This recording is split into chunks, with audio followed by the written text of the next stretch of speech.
جو یعنی پھانسی کی سزا ہے، موت کی سزا جو ہے اس کو ختم کیا جا چکا ہے. وہاں بڑے سے بڑے جرم میں بھی آپ قید کی سزا دیتے ہیں جو 25 سال ہو سکتی ہے، 30 سال ہو سکتی ہے، اس سے بڑی زیادہ ہو سکتی. جیسے آپ نے دیکھا امریکہ میں ڈاکٹر عافیہ صدیقی کو 80 سال قید کی سزا دے دی، 88 سال کی.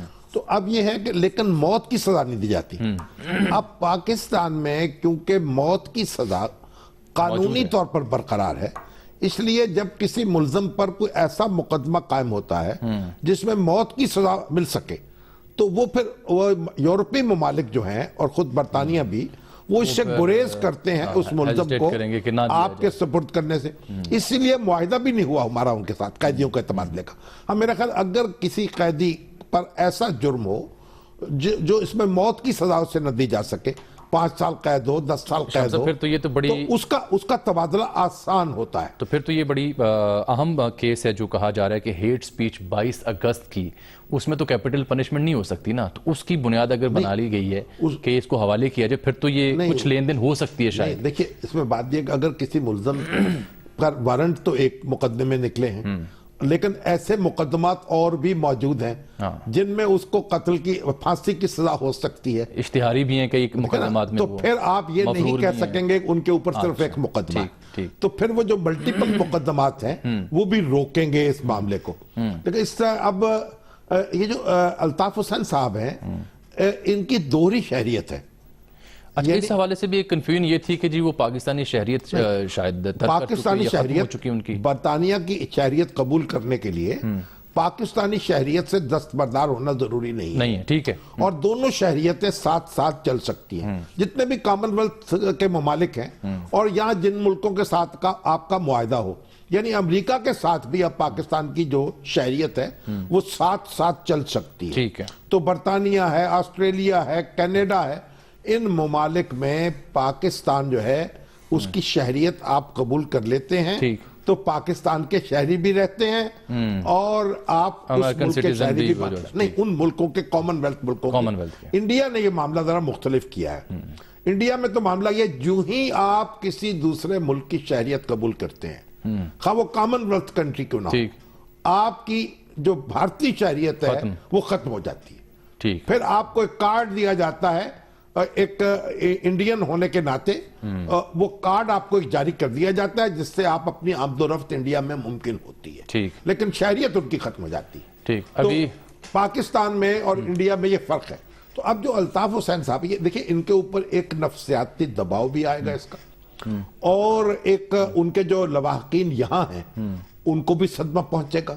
اور پھر یہ ہے کہ اگر آپ واپس نہیں بھی لا سکتے تو پھر ایسا ہو سکتا ہے کہ کئی مقدمات ایسے ہیں جن میں غیر حاضری میں بھی یعنی سماعت ہو سکتی ہے اور غیر حاضری میں سزا بھی مل سکتی ہے. تو ایسا بھی ممکن ہو سکتا ہے. مزید کیا پاسبلٹیز ہیں اس پر بھی ہم غور کرتے ہیں. ایک بریک لے لیتے ہیں اور پھر بریک کے بعد ہمیں جوائن کریں گے ممتاز خانوندان جناب اعظم نذیر تاڑڑ صاحب بھی. ایک بریک کے بعد ناظرین ملیے گا ہم سے.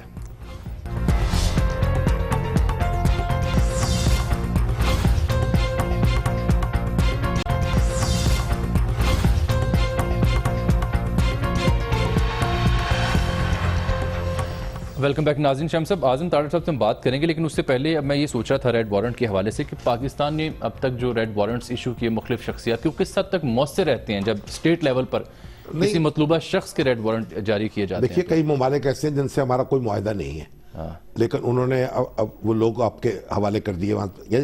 متحدہ عرب امارات کے ساتھ بھی کوئی معاہدہ نہیں ہے. امریکہ کے ساتھ یہ ہمارے جو ہمیش خان ہیں پنجاب بینک کے جو سربراہ تھے، ان کی گرفتاری ممکن ہوئی امریکہ سے، انہوں نے پاکستان، حالانکہ وہ امریکہ کے ساتھ بھی ٹھیک ہے نا، حالانکہ معاہدہ نہیں ہے ہمارا. اچھا، اور دوسری بات یہ ہے کہ یہ پیپلز پارٹی کے جو دور حکومت تھا نا، اس میں 2009 سے 13 تک یہ 215 ریڈ وارنٹ انہوں نے جاری کروائے تھے مجموعی طور پر. اس میں کامیابی کا تناسب اس میں 28 افراد جو ہیں وہ گرفتار ہو سکے. اور کیونکہ وہ ان کو جو انٹرپول والے ہیں نا وہ چیک بھی کرتے ہیں کوئی سیاسی مخاصمت نہ ہو، یہ کتنا جینون ہے؟ میرا تو خیال ہے کہ جو ہمارے سیف الرحمان صاحب ہیں ان کے بھائی مجیب الرحمان ہیں ان کو بھی گرفتار کرنے کی کوشش ہوئی تھی، اور پیپلز پارٹی کے ٹینیور میں شاید ہمارے جو آئی جی سے سابق کراچی کے ان کے کوئی وارنٹ جاری بھی کروائے تھے انہوں نے، تو مطلب رانا مقبول صاحب.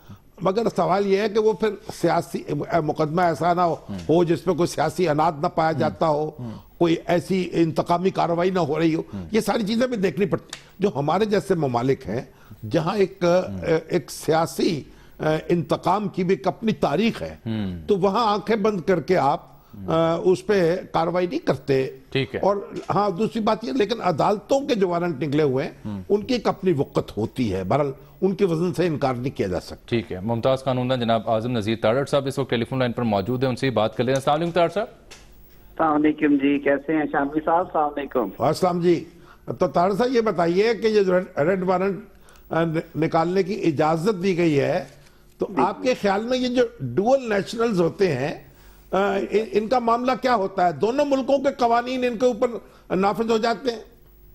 جی شامی صاحب، اس میں دو صورتیں ہیں نا. اگر آپ بات کریں آج کے مقدمے جو الطاف حسین صاحب کا ہے، تو اس میں کچھ چیزیں ایڈمیٹڈ ہیں. پہلی بات یہ ہے کہ پاکستان اور یو کے کا ایکسٹراڈیشن ٹریٹی کا کوئی ایسا ایگزسٹ نہیں کرتا، معاہدہ نہیں ہے تو انڈر ٹرائل پرزنر کی ٹرانسفر کا معاہدہ ہوتا ہے.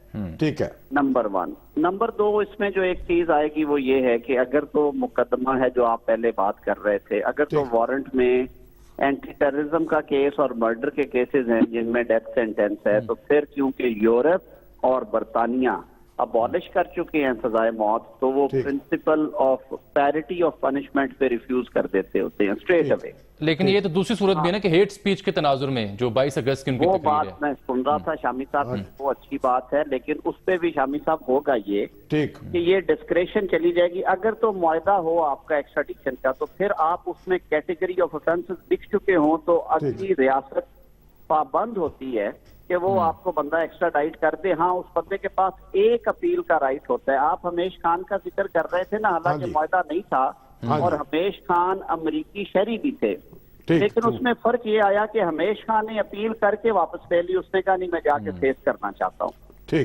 تو اس کو پھر روانہ کر دیا گیا. ورنہ اگر وہ اپیل اپنی وہاں پہ ایڈمٹ کر کے لڑتے شاید ادروائز ہوتا.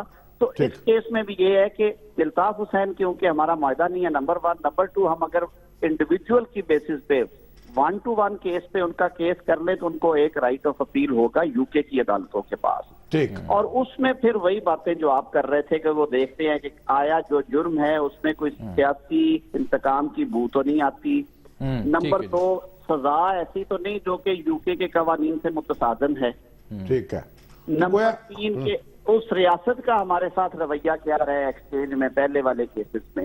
تو یہ 2-3 چیزیں آتی ہیں. معاہدہ جہاں پہ نہ ہو وہاں پہ مشکل ضرور ہو جاتا ہے. میں آپ کو بتاتا چاہتا ہوں کہ یہ فیوچر کنسرن کا ایک بڑا اسکینڈل چلا تھا عاصم ملک صاحب کا. ٹھیک ہے جی. ان کا ریڈ وارنٹ پچھلے 3.5 سال سے لاہور ہائی کورٹ سے نکالا ہوا ہے اس کا وارنٹ، اور وہ ایف آئی اے نے بذریعہ منسٹری آف انٹیریئر انٹرپول کو دیا. اس میں اس پہ پیش رفت اس لیے نہیں ہو سکی حالانکہ وہ وہاں کے نیشنل نہیں ہے کہ وہ کہتے ہیں ہمارا معاہدہ نہیں ہے. تو یہ مسائل آتے ہیں اس میں. یہ ڈیپینڈ کرتا ہے کتنی اچھی ڈپلومیسی آپ کر لیتے ہیں حکومت پاکستان ان کے ساتھ، اور ہم انہیں کس حد تک کنونس کر پاتے ہیں کہ یہ انڈیویجول کیس میں آپ ہمیں اس پہ غور کریں اور یہ وجوہات ہے آپ ہمیں دیں. ٹھیک ہے جی، بہت شکریہ جناب اعظم نذیر تارڑ صاحب. شام صاحب یہ فرمائیے، وہ بکرے کی ماں جو ہے نا وہ خیر مناتی رہے گی. میں یہی تو پوچھنا چاہ رہا تھا کہ یہ کیا یعنی اتنی پریشانی کی بات، یعنی الطاف حسین صاحب کے جو مخالفین ہیں ان کو بغلیں نہیں بجانی چاہیے، اور جو ان کے حامی ہیں ان کو تھوڑی سی چین کی بانسری بجاتے رہنا. کہا جا سکتا ہے کہ کسی حد تک شاید ایک رسمی کارروائی ہے صورتحال کو دیکھتے ہوئے، کیونکہ یہ وہاں پہ لندن میں ایکویٹ بھی ہو رہے ہیں نا کئی مقدمات میں، منی لانڈرنگ کا ہو، یہ پریشر آ جائے گا. اور جو ہماری ریاست ہے اس کی یہ یعنی جو نیت واضح ہو جائے گی کہ بھئی ان کے ساتھ کوئی معاملہ جو ہے اب حسن سلوک کا نہیں کرنا، ان کے ساتھ بس کھڑے سکوں میں بات کرنی ہے. ٹھیک ہے. آئی جی سندھ آج بولے ہیں، بڑا اہم انہوں نے گفتگو کی، لیکن اس سے پہلے میں آپ کی توجہ مبذول کروانا چاہوں گا جو طارق چیمہ صاحب کا قومی اسمبلی میں بیان ہے، پھر وہ ٹی وی انٹرویو میں بھی گئے، خبریں بھی چھپی. طارق چیمہ صاحب بہاولپور سے 187 ایم این اے ہیں اور بڑے دبنگ قسم کے ایم این اے ہیں، مسلم لیگ قاف کے بڑے رکن رکین ہیں، اور وہ تو کہہ رہے ہیں جی، میں بتاتا ہوں آپ کو کہ وہ ایک کیا بتاتے ہیں، قمر عباس گوندل نامی ایک آدمی ہے، وہ اس وقت جیل میں ہے. انہوں نے کہا کہ جی میں اس کو یہ منی لانڈرنگ کرتا رہا ہے، ناشتے کے بل دیتا رہا، ناشتے کا نواز شریف صاحب کے لیے، ان کی فیملی کے لیے. دیکھیے بات یہ ہے 1 لاکھ پاؤنڈ سے 16 لاکھ پاؤنڈ تک کی رقم اس تک پہنچتی رہی مختلف مراحل میں، لانچوں کے ذریعے وغیرہ وغیرہ. یہ دیکھیے یہ الزامات ہیں، ان کی کوئی اس وقت حیثیت نہیں ہے. اور اگر یہ کوئی چیمہ صاحب کو اتنی ہی یعنی قانون کی حاکمیت عزیز ہوتی تو یہ پہلی فرصت میں قمر عباس گوندل کو منظر عام پر لے کے آ جاتے، انتظار نہ کرتے کہ جناب یہ موقع کو مناسب آئے گا تو وہ بھی اپنا ہتھوڑا لے کے پہنچ جائیں گے چوٹ لگانے کے لیے. وہ کہتے ہیں جیل میں یہ صاحب اپنی باقی ماندہ سزا بھگت رہے ہیں، اور انہوں نے درخواست کی اداروں سے اور قومی اسمبلی کے اسپیکر سے بھی کہ جناب قانون کی حکمرانی یقینی بنانے کے لیے اس بندے کی جان و مال کا تحفظ کیا جائے اور فی الفور اس سے رابطہ کیا جائے. اس سے کیا فرق پڑتا، اس کی تو جان محفوظ ہے. وہ تو Muslim League floor of the house پہ ایک منتخب بھائی بات تو سن لینا، مسلم لیگ نون کا ٹکٹ بھی وہ لینا چاہتا تھا، وہ اس کو نہیں ملا. اس کے بیان کی کیا اہمیت ہے ایک شخص کے کہ جو کوئی بھی قیدی جو ہے جیل میں اٹھ کے کسی پر الزام لگا سکتا ہے، اس کی توقع کسی سے پوری نہ ہوئی ہو، اب وہ اس کے اوپر کچھ بھی کہہ سکتا ہے. اس طرح قانون جو ہے اس طرح عمل نہیں ہوتا اس پر. اور کسی سیاسی حریفوں کی الزام تراشی پر اگر آپ فیصلے کرنے بیٹھ جائیں تو پھر یہ معاملہ، یہ گاڑی نہیں چل سکتی مملکت، کاروبار نہیں چلتا مملکت کا. ٹھیک ہے، اگر ایک بریک لے لیتے ہیں. اور گوندل، وہ جو قمر عباس گوندل ہے، اگر اس کے اندر وہ پہلے فرصت میں وہ بیان دیتا، ابھی تو وہ برطانیہ سے آیا تھا، یہاں قید کاٹ کے ضمانت پہ تھا پر یہاں آ گیا، اب تو میرا خیال برطانوی حصے کی قید ہی کاٹ رہا ہے جو میرا خیال ہے. لیکن بہرحال ایک قیدی جو ہے ایک کسی مقدمے میں پکڑا ہوا، اس کا ایک بیان یا اس کی کوئی الزام اس کا جو ہے، اس کو اگر ہمارے قومی اسمبلی کے ایک معزز رکن بڑا کوئی صحیفہ آسمانی بنا کر پیش کرے تو ان کے ساتھ ہمدردی کا اظہار کیا جا سکتا ہے، ان چیمہ صاحب کے ساتھ ان کے لیے دعا بھی کی جا سکتی ہے. اللہ تعالیٰ ان کے جو اوسان جو ہیں بحال رکھے، اور اگر بحال ہے ایک بریک لے لیتے ہیں، ایک بریک لے لیتے ہیں، واپس آتے ہیں تو آپ کو بتائیں گے اے ڈی خواجہ صاحب آج کیا کہہ رہے تھے کراچی میں.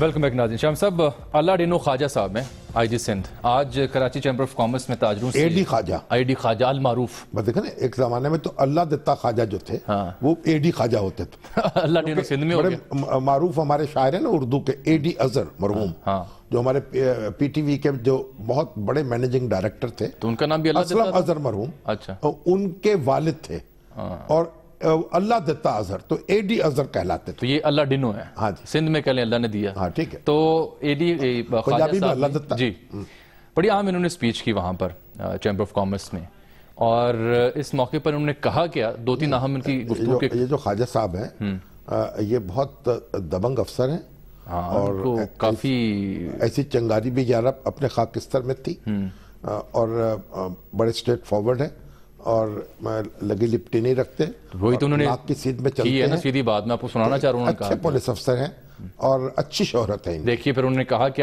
پہلے انہوں نے گفتگو کی کراچی میں ہونے والے ایک آپریشن کے حوالے سے کہ ان پولیس اہلکاروں کے ساتھ ہوا کیا، وہ ذرا دیکھیے. 1995-96 کے آپریشن میں یہاں پر رینجرز آرمی نہیں تھی. وہ آپریشن سندھ پولیس نے سنگل ہینڈڈلی خود ایگزیکیوٹ کیا تھا، اور اس آپریشن کو بڑے کامیابی سے اپنی تکمیل تک پہنچایا بھی تھا. پھر یہ ہوا کہ وہ پولیس افسر جنہوں نے اپنی جانوں پہ کھیل کے سینکڑوں جانوں کا نذرانہ دے کے اس آپریشن کو جب کامیاب بنایا تھا، اسی آپریشن کو سیاست کی نظر کر کے ان پولیس افسر کو ایک ایک کر کے چن کے شہید کیا گیا. کراچی کی سڑکوں پہ کسی نے کوئی ریئیکٹ نہیں کیا. سینکڑوں پولیس افسر شہید ہوئے اور ان کو مارنے والے بڑے بڑے ایوانوں میں بیٹھے رہے. خواجہ صاحب نے بات ٹھیک کی ہوگی، لیکن ان کو علم ہے کہ بڑے بڑے ایوانوں میں وہ بیٹھے رہے، تو پکڑتے کیوں نہیں سر؟ یہ ان کے پاس اختیار نہیں ہے پکڑنے کا. کیوں آئی جی سندھ نہیں ہے؟ آپ پکڑ لیں. آپ پتہ نہیں کس دنیا میں رہتے ہیں. میں تو وہ بات کر رہا ہوں جو سمجھ آ رہی ہے. کیا سب کچھ سمجھ میں نہیں آ رہی. یہ ایک صاحب کی جو شوگر مل ہے اس پہ جو وہ گھیر گھیر کے گنا لے کے جا رہے تھے، اس کو جب انہوں نے وہاں سے پولیس افسر کو ہٹا دیا اور ان کے سے معاونت کا انکار کیا تو پھر کیا ہنگامہ برپا ہوا. دیکھیے خواجہ صاحب جو بات کہہ رہے ہیں بالکل درست کہہ رہے ہیں. پاکستان نے اگر ایک طاقتور ملک کے طور پر ایگزسٹ کرنا ہے اور آگے بڑھنا ہے، اور انشاءاللہ ضرور ایگزسٹ کرنا ہے اور آگے بڑھنا ہے، تو پولیس کو سیاست کے اور سیاست دانوں کے چنگل سے آزاد کرانا ہوگا. یہ جو بات کر رہے ہیں نا، برطانیہ کی حکومت جب قائم ہوئی یہاں، وہ جو بات میں سنانا دوں آپ کو ذرا، دیکھیں کیا قانون نے کہ 18ویں صدی کے قانون دے رکھا ہے، حساب 21ویں صدی کا مانگتے ہیں.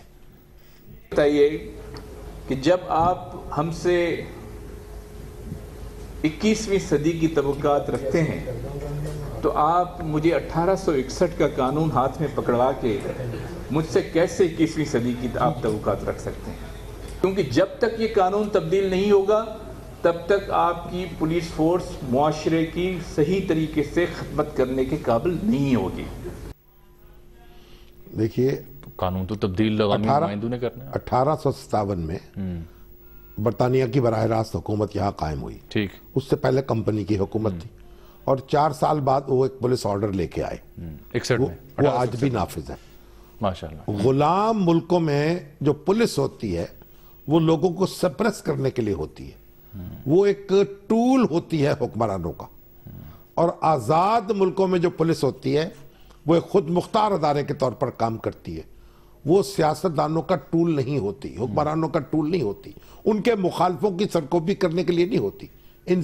قانون کی حاکمیت کے لیے ہوتی ہے، مجرموں کے تعاقب کے لیے ہوتی ہے، اور انصاف جو ہے اس کی فراہمی کو یقینی بنانے کے لیے کام کرتی ہے. تو اگر وہ پولیس جو ہے آپ سیاست دانوں کے ماتحت رکھیں گے تو پھر یہاں وہی کچھ ہوگا جو ہوا ہے. پولیس نے جو قربانیاں دی اس کے بعد کیا ہوا؟ مسلم لیگ نون کی حکومت جو تھی اس نے جب اپنے MQM سے معاملہ کیا تو تاوان ادا کیا، پیسے دیے، کروڑوں روپے ادا کیے ان لوگوں کے جو ٹارگٹ ہوئے تھے، ان کے لواحقین کو، یعنی جو قانون شکن تھے. تو یہ تماشے یہاں لگتے رہیں گے لیکن اس وقت تک. دیکھیے اس وقت تک خیبر پختونخوا جو ہے وہ واحد صوبہ ہے پاکستان کا جہاں قانونی طور پر پولیس جو ہے اس کو آزاد کر دیا گیا ہے اور حکومت کے ماتحت نہیں ہے، براہ راست ایک آزاد ادارے کے طور پر کام کرتی ہے. بالکل. خان صاحب اس کا کریڈٹ بھی لیتے ہیں. اور وہاں تو یہ بات بھی ہے کہ انہوں نے ایک ٹرانسفر کر دیا، اور ان کے ضلع میں جو چیف منسٹر کے یعنی DIG تھا تو ان کو بتایا ہی نہیں. درانی صاحب نے ان کو بتایا نہیں چیف منسٹر کو. بالکل ٹھیک ہے. تو چیف منسٹر نے کہا کہ مجھے تو آپ نے بتایا نہیں، ان کو بتانے کی ضرورت بھی نہیں تھی. آپ کی کنسرن ہی نہیں ہے. ٹھیک ہے نا. اب آپ دیکھیں یہاں پنجاب جو ہے، پنجاب میں پولیس کی حالت سندھ سے بہتر ہے، لیکن مثالی لیکن قانونی طور پر وہ ایک خود مختار ادارہ نہیں ہے. پنجاب میں بھی اسے اس کے قانون سازی کرنے کی ضرورت ہے، بلوچستان میں بھی. وہاں تو لیویز کا برا حال ہے سر. تو لیویز تو ایسی ہیں کہ پولیس میں تو حصہ نہیں ہے نا. وہ پولیس تو وہاں پہ کوئٹہ یا 5% تک کر رہے ہیں. بھائی دیکھیں نا، آپ مصیبت یہ کہ آپ دونوں چیزوں کو کنفیوز کر دیتے ہیں. میں پولیس کی بات کر رہا ہوں، آپ لیویز کی بات لے کے آ گئے. میں گزارش کر رہا ہوں کہ بات تو سمجھیں، لوگ کنفیوز نہ کیا کریں. لیویز جو ہیں، پولیس بڑا حصہ تو ایسا ہے جو پولیس کا کوئی عمل دخل ہی نہیں ہے وہاں. وہ لیویز ہیں جو لیویز جو ہے سرداروں کے، یعنی ایک قسم کی پولیس ہے ان کی، چاکری کہہ لیں، چاکری کرتے ہیں، چاکر ہے وہ. لیکن وہاں جو ایریا بنایا گیا تھا، پولیس کے دائرہ اختیار کو بڑھایا گیا تھا، اسمبلی نے آ کر اس دائرہ اختیار کو پھر محدود کر دیا. تو وہاں تو معاملہ اور بھی بدتر ہے. پولیس کا دائرہ اختیار بھی بڑھانا ہوگا، پولیس کو براہ راست ذمہ دار بھی بنانا ہوگا، اور پولیس اس کے بغیر آپ جرم اور مجرم جو ہے ان کی سرکوبی نہیں کر سکیں گے. آپ دیکھیے پھر مافیاز بنتی ہیں. یہاں بھی ایک زمانے میں ایسی صورت رہی ہے کہ پرائیویٹ جو ہے ایک قسم کے لشکر اور لوگ مافیاز ملیشیاز منظم ہوتے ہیں، لوگوں کو انصاف دلاتے ہیں. مجھے ایک بریک اپ لینی ہے، لیکن سوال میرا وہی ہے، 156 سال گزر گئے ہیں. 156 سال 1861 سے لے کے آج دن تک آج بھی ہم یہی سوال اٹھا رہے ہیں اور یہی رونا رو رہے ہیں خواجہ صاحب کہ قانون وہی 1861 کا. پرویز مشرف صاحب کے دور میں یہ پولیس آرڈر آیا تھا, تبدیل ہوا تھا, لیکن بدقسمتی سے وہ نافذ نہیں ہوا. اب ایک عدالت میں سندھ میں ہائی کورٹ میں درخواست دائر کی گئی تھی جب اے ڈی خواجہ صاحب کو رخصت پہ بھیجا گیا, تو وہاں درخواست گزار کا یہ کہنا تھا کہ وہ پولیس آرڈر جو مشرف کے دور میں نافذ کیا گیا تھا قانونی طور پر وہ آج بھی قائم ہے اور صوبائی حکومتیں اسے ریپیل نہیں کر سکتی. لیکن یہ معاملہ ابھی ہائی کورٹ نے طے کرنا ہے اور ابھی یہ معاملہ طے نہیں ہوا. مگر معاملے جب طے نہیں ہے سر تو پھر تو ٹھیک ہے 1861 کے سارے چلیں گے تو وہ نتیجہ بھی وہی نکلے گا, اور حکومتیں جو ہیں وہ اسی طرح آپ کو زچ کرتی رہیں گی اور مجرم اس طریقے سے دندناتے رہیں گے. ایک بریک ناظرین لے لیتے ہیں, واپس آتے ہیں تو پاکستان مسلم لیگ نون کے کچھ حلقوں کا ہم ذکر کریں گے جن کی زبان و بیان خاصی تلخ ہوتی جا رہی ہے. کیوں؟ ایک بریک کے بعد.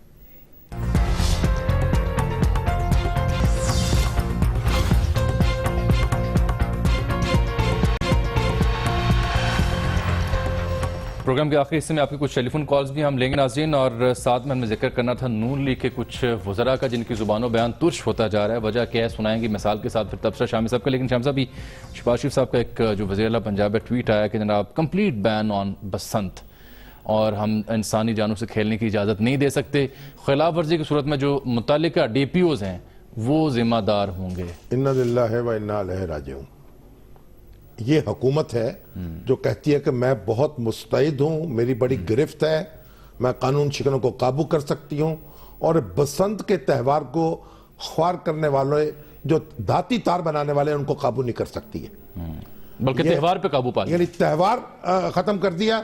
پوری دنیا سے لوگ جہاں آتے تھے, کوئی خوشی کا موقع فراہم ہوتا تھا, ایک موسمی تہوار ہے یہ ہمارا, اور میں ان لوگوں کے سخت ان سے متنفر ہوں جو ہر تہوار جو ہے اس کو منانے کے خلاف اٹھ کھڑے ہوتے ہیں. اور بسنت کا خاتمہ جو ہے نا پنجابی کلچر کا خاتمہ ہے. لاہور کی ایک شان تھی, شوکت کی میلہ تھا. آپ دھاتی تار بنانے والوں کو نہیں پکڑ سکتے.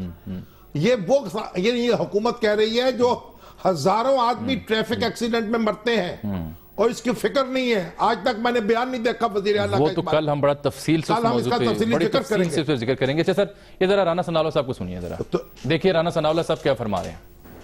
اور عمران خان سمیت شیخ رشید صاحب کو یہ کہوں گا جو کہتے ہیں کہ جی بڑا فیصلہ آنے والا ہے, وہ خاطر جمع رکھیں.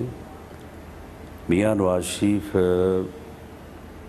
اس ملک کا عوامی مقبول ترین لیڈر ہے, اور کسی کے پاس یہ اختیار نہیں ہے کہ وہ میاں نواز شریف کو جو ہے وہ نااہل قرار دے سکے.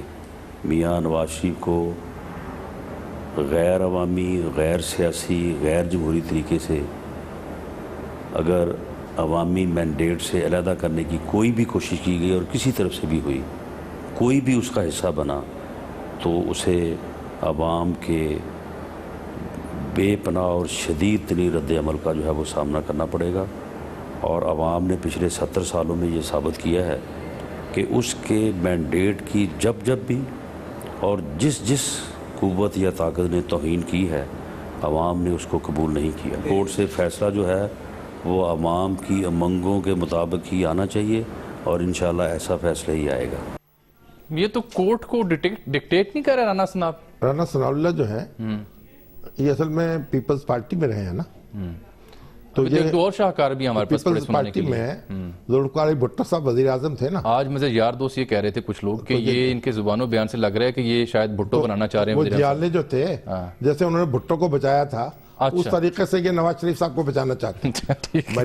یعنی خدا نہ خواستہ میں نہیں کہتا کہ نواز شریف صاحب کے خلاف بھی اس طرح کا کوئی مقدمہ ہے, اور مجھے جتنے وکیل مل رہے ہیں وہ تو یہ کہہ رہے ہیں کہ ان کا تو ابھی ان کے بارے میں یعنی براہ راست ایویڈنس تو ان کے خلاف ہے کوئی نہیں, لیکن بہرحال یہ فیصلہ تو عدالت کو کرنا ہے. اور رانا صاحب کو کس نے یہ حق دیا ہے کہ اس لہجے میں گفتگو کریں؟ وزیر اعظم کو چاہیے کہ وہ اپنے لوگوں کو شٹ اپ کال دیں اور ان کو کہیں اپنی زبانیں بند رکھیں. اور خواجہ صاحب بھی کسی سے پیچھے نہیں, جو خواجہ صاحب ہوں یا رانا صاحب ہوں یا آغا صاحب ہوں یا شاہ صاحب ہوں, سب کو اپنا زبانیں جو ہیں ان پہ قابو رکھنا چاہیے. ایک بات سن لیجئے. اور دوسری بات صرف میں ایک ایک تصحیح کرنے کے لیے بتانا چاہتا ہوں کہ یوسف رضا گیلانی صاحب جو ہیں ان کو عدالتی فیصلے کے نتیجے میں ان کو ایوان وزیر اعظم چھوڑنا پڑا تھا. صحیح. ٹھیک ہے. نواز شریف صاحب کے خلاف کوئی ایسا مقدمہ نہیں ہے, کوئی عدالت کے حکم کی حکم عدولی ثابت نہیں ہوئی, لیکن عدالت کا جو اختیار ہے, عدالت پابند نہیں ہے کسی عوامی رائے کی, اور نہ ریفرنڈم کرا کے فیصلے ہوتے ہیں, اسے قانون کے مطابق فیصلے کرنے ہیں.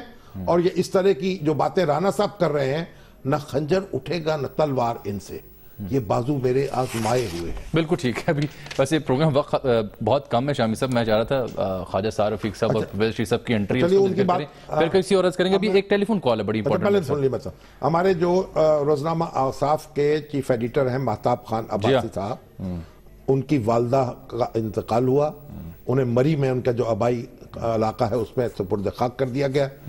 اللہ تعالیٰ ان کی مغفرت کرے. آج بڑے سینئر پروڈیوسر خرم بھانو صاحب, ان کی والدہ کا بھی اللہ تعالیٰ ان کی بھی مغفرت کرے.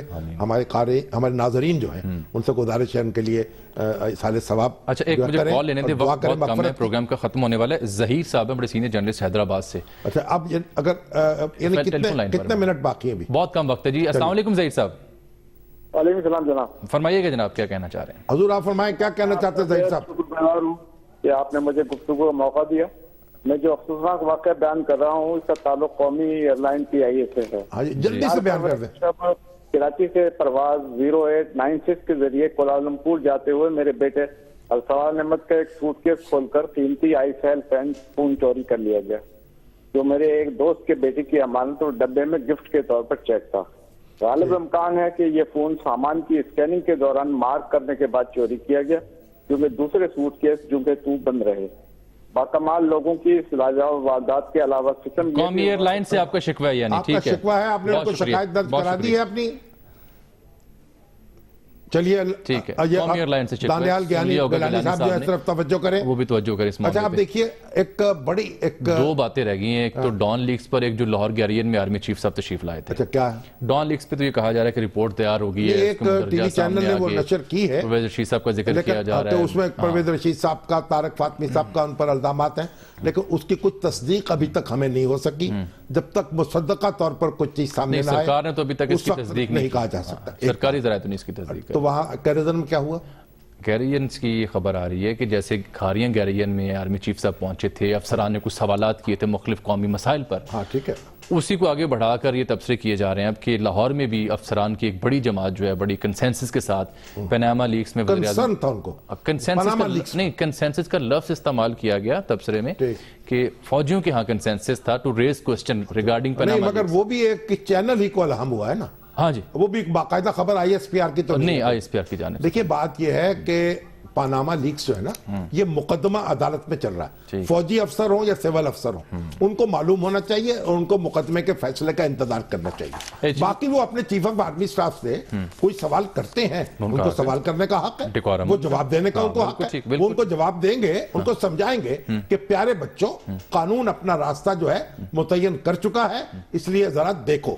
بالکل ٹھیک. شام صاحب, بڑا ہم اپنے نقطہ چھیڑا تھا بیچ میں, جو ٹریفک حادثات بڑھ رہے ہیں پاکستان میں, اس پہ ہم کل بڑی تفصیل سے بڑی اہم رپورٹ سامنے آپ کے لے کے آئیں گے, لیکن کل تک لیے اجازت. اللہ حافظ.